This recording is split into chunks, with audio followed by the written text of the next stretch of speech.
کہ جب اللہ تعالیٰ جس کی حکومت کو چاہتا ہے اس کے مشیر اچھے ہوتے ہیں، مشورہ دیتے ہیں، اس کی حکومت پائیدار مضبوط رہتی ہے، اور جب اللہ تعالیٰ نہیں چاہتا تو اس کے مشیر غلط مشورہ دیتے ہیں، اس کی حکومت زوال پذیر ہو جاتی ہے۔ تو ایسے حالت میں جب آپ یہ کہہ رہے ہیں کہ اگر اچھے مشورے نہ دیے جائیں حکومتوں کو تو وہ زوال پذیر ہو جاتی ہے، تباہ ہو جاتی ہے، اور خاص طور سے آج کے ہندوستان میں اگر ہم دیکھیں تو مسلمانوں کے جو مذہبی جو ریلیجیس پلیسز ہیں اس کو اٹیک کیا جا رہا ہے، کرسچنز کے ساتھ بھی یہی ہو رہا ہے، سکھوں کے ساتھ بھی یہی ہو رہا ہے، جو آدیواسی ہیں، ٹرائبلز ہیں، ان کے ساتھ بھی یہی ہو رہا ہے۔ تو کیا آپ کو نہیں لگتا ہے کہ ہندوستان جو جس کے بارے میں یہ کہا جاتا تھا کہ ڈائیورسٹی ہی اس کی خوبصورتی ہے، یعنی ہاں جی انیکتا میں جی، ایکتا ہے، یکجہتی اس کی خوبصورتی ہے۔ تو جب میں تو ایک بات کہتا ہوں کہ ہندوستان کے اندر جو رونق ہے اس مسلمان کی وجہ سے ہے، ایسا میں ہاں، چونکہ مسلمان جو ہیں ایمان والے اچھے کام کرتے ہیں، جب اچھے کام ہوتے ہیں تو اللہ کی مدد نصرت ہوتی ہے، اور جہاں برے کام ہوتے ہیں وہاں اللہ کی مدد نہیں ہوتی۔ تو مسلمان تو اس ملک کی ایک زینت ہیں۔ بالکل ہاں، تمام ہماری دہلی چلے جائیں، لکھنؤ چلے جائیں، تمام سر کی آنکھوں سے دیکھ رہے ہیں، کون سی عمارت ایسی ہے، ایسا نہیں۔ تو مسلمانوں کا تو بہت اچھا، مسلمان اس ملک کے وفادار ہیں، اس کے باشندے ہیں، ایسا نہیں۔ جتنی ہمدردی مسلمانوں کو کسی کو نہیں ہو سکتی، تو کیا اس بات کو اور میں یہ بھی کہتا ہوں کہ مسلمانوں کے بغیر یہاں حکومت بھی نہیں کر سکتا کوئی۔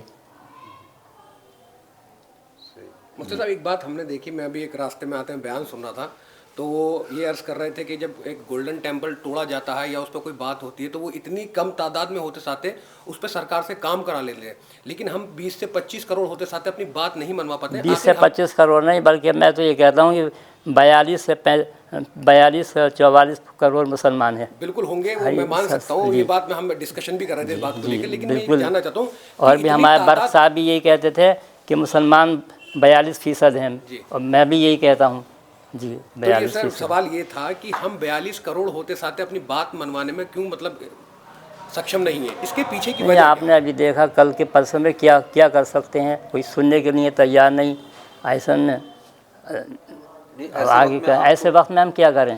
نہیں ایسا نہیں لگتا، کیا آپ کو یہ محسوس نہیں ہوتا ہے کہ یعنی ایز اے سوسائٹی، یعنی ایک کمیونٹی کے طور پہ کلیکٹیو عمومی طور پہ ہم رسپونڈ نہیں کر پا رہے ہیں کہ ہمیں جواب کیا دینا ہے؟ ہمارے لوگ جیسے مسجدوں سے اناؤنس کیا جا رہا ہے کہ آپ لوگ گھر چلے جائیں، پیسفل طریقے سے ساری چیزیں ہو رہی ہیں، لیکن ہمارے بچے ناراض ہیں اور سڑکوں پہ پروٹیسٹ کر رہے ہیں، یا یہ کہ جو ہے ہمارے علماؤں کا ایک ایگزیکٹ جو اپروچ ہونا چاہیے وہ نہیں ہے، یا یہ کہ ہمارے جو سیاستدان ہیں ان کا جو رول ہونا چاہیے، جیسے یو پی کے اندر کافی مسلم ایم ایل اے اور ایم پیز ہیں، تو کیا آپ کو نہیں لگتا کہ 42% تو ہیں لیکن عمومی طور پہ جو ہمارا رسپانس ہونا چاہیے وہ نہیں ہے؟ کر سکتے ہیں لیکن ہونے نہیں دیا جا رہا۔ میرے اندر بھی تمنا سب کچھ ہے، لیکن ہم کو اس موقع پر وہاں تک پہنچنے نہیں دیا جاتا، ہماری بات سنی نہیں جا رہی، یہ بات ہے۔ ہم کیا زبان سے بھی کہتے ہیں آئے سننے، لیکن ہماری بات سنی نہیں جائے تو یہ بات پیدا نہ ہو۔ حکیم کا تو مطلب یہ کہ ہر ایک کی وہ سنیں، بالکل ایسا نہیں ہے۔ مفتی صاحب ہم نے سنبھل میں گھوم کے دیکھا ہے آج، ویسے تو جو استھتی ہے وہ تناؤ پور تو ہے، لیکن کہیں نہ کہیں شانتی ہوئی ہے۔ اب یہ کب تک شانتی رہے گی؟ کیونکہ 29 تاریخ کو پھر دوبارہ سے فیصلہ ہونا، تو کیا حکومت کے ہاتھ میں ہے، جس کی طاقت ہے اس کے ہاتھ میں، حکومت جو چاہے گی وہ کرائے گی۔ آخری سوال یہ پوچھنا چاہوں گا کہ آج جو ملک کے حالات ہیں اس کے اوپر آپ لوگوں سے کیا اپیل کرنا چاہیں گے؟ ہم تو حکومت سے کہیں گے اس کو چاہیے کہ وہ سوچے کہ کیا کرنا ہے، جو اس کا جو حق ہے اس کو دیکھے، ہر ایک کی بات سنیں، سر کی آنکھیں جو کہہ رہی ہیں اس کے مطابق فیصلہ ہونا چاہیے۔ ایسا میں نفرت نہیں ہونی چاہیے، تعصب نہیں ہونا چاہیے۔ جس دن تعصب نفرت ختم ہو جائے گی تو ملک کے حالات اچھے ہو جائیں گے۔ تعصب اور نفرت کی باتیں پیدا کر رہی ہیں۔ اس سے آپ نے جو یہ کتاب لکھی ہے، آپ نے جو تصدیق کی ہے، اس میں یہی کہہ رہے ہیں آپ کی جو مسجد ہے یہ 772 جو آپ بتا رہے ہیں اس کی ہے، لیکن ایک ذکر جو ہو رہا ہے وہ 1529 کا ہو رہا ہے۔ ہاں، میں بھی یہ کہہ رہا ہوں کہ بابا ظہیر الدین نے اس کی تعمیر نہیں کرا کے مرمت کرائی، مرمت توسیع کرائی ہے۔ پہلے سے یہ موجود ہے جامع مسجد، پہلے سے مسلمان یہاں موجود تھے، جی اب نہیں ہے مسلمان کہ اس وقت بابا ظہیر الدین کے وقت آئے۔ تو دوستوں آپ نے دیکھا، جیسا آپ نے دیکھا کہ حضرت نے جو مفتی صاحب ہیں انہوں نے تمام وہ چیزیں جو ہیں اپنی کتاب لکھی ہیں، تصدیق جو کی ہے، قلم اٹھایا اور پھر سنبھل کی ایک تاریخ لکھی. اسی تاریخ میں کہیں نہ کہیں جمعہ مسجد جو ہے اس کا بھی ذکر کیا ہے اور اس کو کیسے تعمیر کس نے کرایا، پھر اس کے بعد مرمت کس نے کرائی. جو وہ مرمت کی بات ہے وہ زیادہ تر جو ہے لگاتار بہت ساری چیزیں ہو رہی ہیں. اکبر نامہ کو جو ہے بہت سارے لوگ نکال رہے ہیں، تو وہ تمام چیزیں جو ہیں تمام ویورز تک پہنچائی جا رہی ہیں کہ جو مسجد ہے یہ بابر نے بنائی تھی اور دقت مسجد سے نہیں بابر سے کہیں نہ کہیں بہت زیادہ ہے. اس لیے لگاتار جو ہے وہ ہر مسجد کے نیچے جو ہے مندر ڈھونڈنے کی کوشش ہو رہی ہے اور لگاتار جو ہے میں نے پہلے ہی بتایا کہ بہت لوگ ہم گھر جا چکے ہیں. ہم نے بہت ساری ویڈیوز آپ کو دکھا دی ہیں جن لوگوں کے گھر میں فوتگی ہوئی ہے، شہادت ہوئی ہے، ماتم وہاں آج بھی ہے. تناؤ پورن استھتی ہے، لیکن اس وقت سنبھل میں سکون ہے اور ہم نے چاروں طرف گھوم کے دیکھا ہے. اب 29 تاریخ میں آگے کیا کچھ ہوگا یہ دیکھنے والی بات رہے گی. کیمرہ پرسن تمنے کے ساتھ میں مظہر خان، ملت ٹائمز، سنبھل.